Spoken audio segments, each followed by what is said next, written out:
Hello and welcome to another tier list video on my channel. So if you're familiar with my channel, probably around sometime last year, early last year, I want to say 18 months ago, it might be a bit shorter than that, I uploaded a video going over a Spyro tier list video, where I essentially just ranked every single game, which I think is best to worst. And I suppose if we're being clear about it, it's which game is my favourite. I didn't make that tier list with the intent of it being objective. It's just me simply ranking which game I think is my favourite and which game is my least favourite, from a very subjective, almost nostalgic, but not necessarily, point of view. Despite me ranking A Hero's Tale at the very top because I'm most nostalgic for that game in particular, but I digress. Today we're going to be doing the exact same thing but with every Crash Bandicoot game. And if you couldn't tell, I've woke up not long ago. My voice is probably a bit faded almost. And if you're wondering about the general lack of uploads, I've been busy. And also I have a very big upload in the works that should come out in the next month or so. But anyway, let's just get into this. So I'm going to start with the first game, of course. I'm going to rank the first game at a solid B tier, I think. So with the first Crash Bandicoot game, I've done a whole review on it, so you can go and find that if you want a kind of detailed rundown. Essentially, I think it was very good at establishing the kind of formula and gameplay style that the games leading after this would take from, which is really evident in Crash 2 and 3 and even the games after that. But I think in terms of Crash 1, you've got a very clunky, floaty movement system. The enemy varieties are nice, I'll give it that. I really like the game in general first off. I feel like I'm being quite negative here. I do really like Crash 1, but I think if I'm to explain why I'm putting it in the B tier instead of an S tier or an A tier, I think I need to come down with a bit of harsh criticism on the game. So I think that generally the game just doesn't feel too comfortable to play. You've got the gems. The gems are quite awkward. You have to beat a level without dying and of course collecting every box, which is not really easy in the sense that it's very hard. And also it doesn't make for a fun or enjoyable experience overall. So I'd feel completely confident ranking Crash Bandicoot in the B tier. It's by no means a bad game. Do not interpret this as such.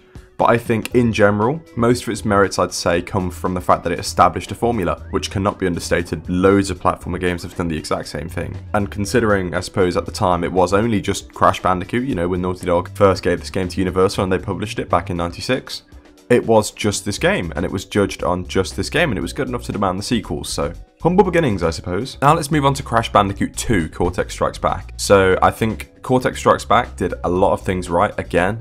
This is well, not the only other Crash game, I suppose in order in the original trilogy. I haven't done a review of Warped, so it's the only other review I've got in the PS1 games. But I think it's done a lot of things well. It definitely improved on the boss fights. The themes are distinct in Crash 2. Crash 1 had a really good kind of thing going for it in terms of themes and just completing each theme individually and wrapping it up in a small individual parcel, for the player to dissect in gameplay. Crash 2 and 3 I feel like took that same approach, but did it even more distinct, as in I could think of Crash 2 as a jungle level, a ruins level, a sewer level, a snow level, etc. I don't think I could necessarily think that for Crash 1, because I suppose the narrative, the very simple narrative that the game was playing off of, almost introduced a way for the levels to present that. With that being said, that doesn't make Crash 2's levels bad at all, and I would confidently put it in the A tier. I think Crash Bandicoot 2 is probably the game I'd go back to play the most out of the original trilogy. Crash 1 and 3, Warped is a bit too much, and Crash 1 I find lacks substance at parts, and the substance it provides you, it doesn't make for a good experience. So Crash 2's, it's a nice Goldilocks middle ground, if you will. Where the fuck is Warped on here? I cannot find Warped. Oh, there it is. So I think with Crash Warped, like I said, if you're taking the context I just said, it's the original trilogy is very much a Goldilocks scenario. I feel like Crash 3 went a bit overboard with the vehicles, the power-ups too. And Crash 1 was kind of the opposite. I'm going to stop talking about Crash. Now, I suppose with Crash Warped, you've got the whole power-ups thing. It's notorious for having power-ups. And if you're looking at it from the Goldilocks context I mentioned just, with Crash 1 and 3, I think it's a bit too much where Crash 1 was too little. But I'm going to stop talking about Crash 1 now because I feel like I could bring every fucking game back to it. With Crash 3, my main gripe with it is how they chose to innovate gameplay. So they had a formula that worked and they expanded on it in a way that they saw fit. Of course, I believe Naughty Dog at the time, as they were making Crash Warped, I think there was an internal conversation of like, hey, how the fuck are we gonna make this game better? We've done everything we can do with Crash. Oh, let's give him a double jump, let's give him a really big glide spin, let's give him a bazooka, let's give him a super body slam, that kind of stuff. And a lot of the power-ups don't necessarily feel like, what am I trying to say? The levels don't feel like they're completely designed around the power-ups, and this is something I'll talk about more in the next game. But with Warped, I feel like the power-ups are kind of just there, and there's very few times the game wants you to make use of them. Off the top of my head, I can think of Tomb Raider in the 4th warp room, and the future levels, I will say, very good at making you use those power-ups. They give you really good playground space to exercise them.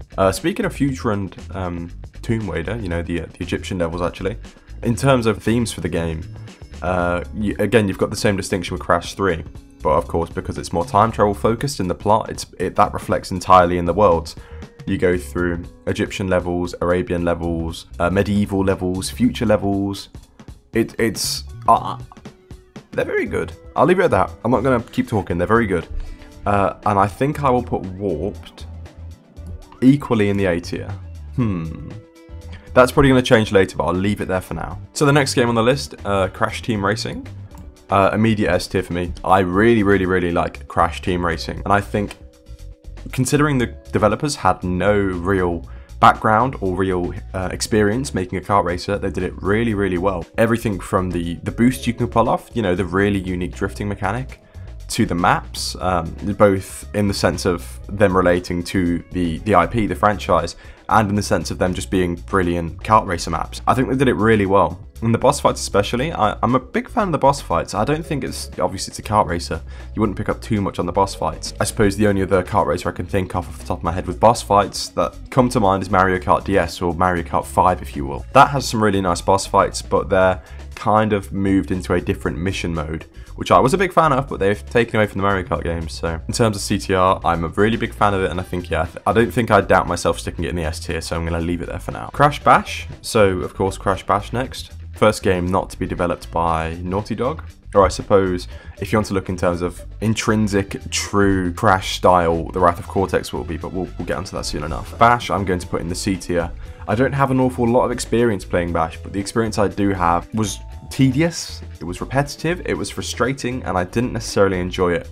I've heard that the game's an absolute blast, or bash, I guess. If you're sitting down and playing couch co-op with friends, you know, whether it's just playing against each other one-on-one, or having a nice little group of people to sit down and have a fun time and, you know, scream and shout at each other. I am a really big fan of that kind of dynamic, but I haven't experienced it with Crash Bash, so looking at it in an isolated environment, I think I'm going to have to keep it in the C tier. Now let's move on to Wrath of Cortex, and I've made 2 videos on Wrath of Cortex. My first absolutely awful review, which I'm not a fan of, but you know, again, like with Crash 1, humble beginnings, and of course my ranking every levels video, the latter of which I'm much likely to go refer you to watch.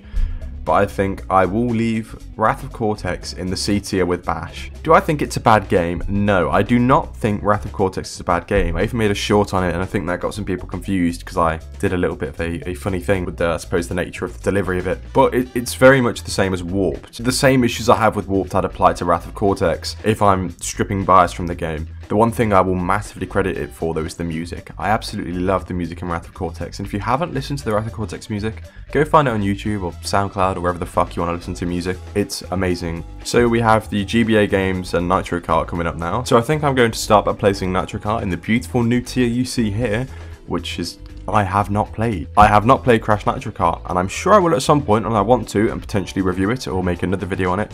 But as of now, I haven't played it, so I'm not going to include it in this tier list video, which I think is reasonable enough. I think you can meet me halfway here. As for the Gba games, I can say I have played these. The Huge Adventure, or XS as we call it over here, I really like as a game, and I think I'm probably going to put it in the B tier.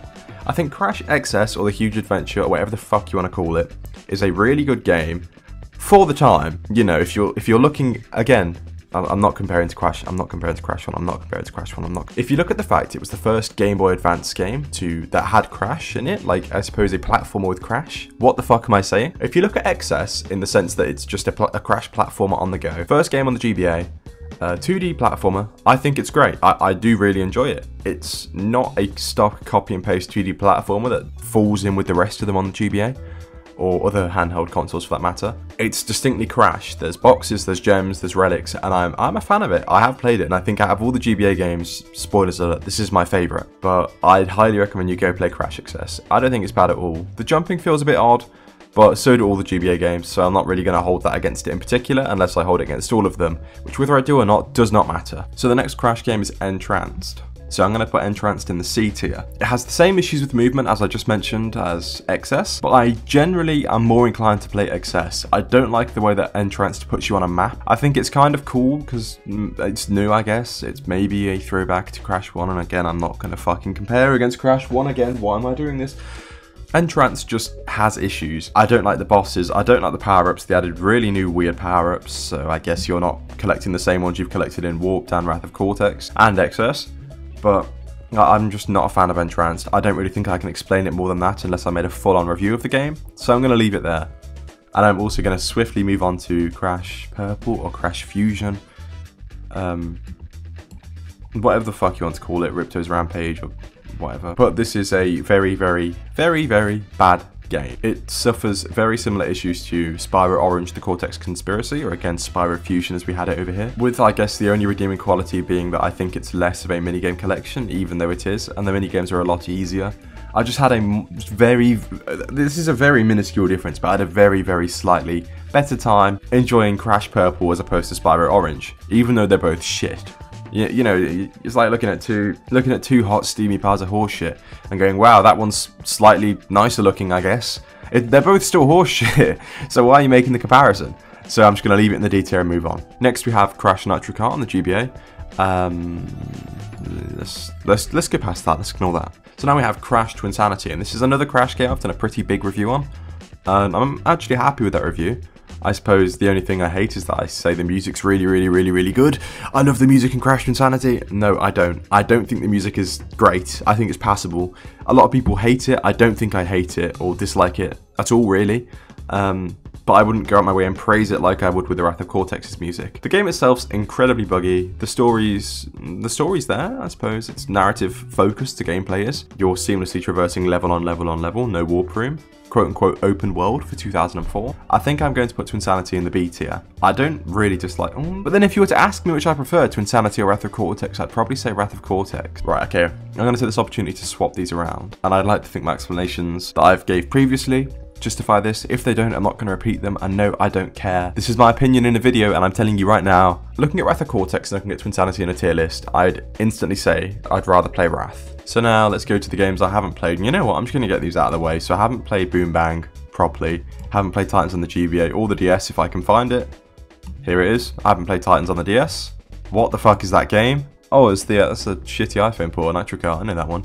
Haven't played it though. Nitro Kart 2, again, I think that's a shitty iPhone port, haven't played that, and I haven't played the DS version of Mutant, so let's leave it there for now. Next game is Tag Team Racing. Tag Team Racing I'd put it in the D tier. So with Tag Team Racing, it tries to be what Twinsanity was in terms of platforming, but implement quote-unquote innovative and unique kart racing mechanics into the game, which is, of course, as the name implies, the focus of the game. Even though in the presentation it's obvious that it isn't the focus, I think it's just a very unorganized game, Tag Team Racing, and I'm not a fan of it, so it's sitting in the D tier. So next up we have Crash of the Titans. I'm going to put Crash of the Titans, honestly, in the A tier. This is very surprising, I can imagine. I don't think Titans is bad. I don't think it's Crash Bandicoot, and I would never compare it against the Crash Bandicoot games outside of this video. If I'm looking at every Crash game on which I like and which I don't like, in my own opinion, I really like Titans, even though I don't think it plays like a Crash game. And I don't think that's a big enough reason to completely exclude it from the tier list, so we're going to leave it here, and I'm going to leave it in A. Yes, it gets repetitive. Yes, it is a beat 'em up. If you don't like those kind of games, you won't enjoy Titans. If you do, you might enjoy it, but don't go into it thinking it's a Crash game, because it's definitely not. Even if the first level tricks you by making you think it's a platformer.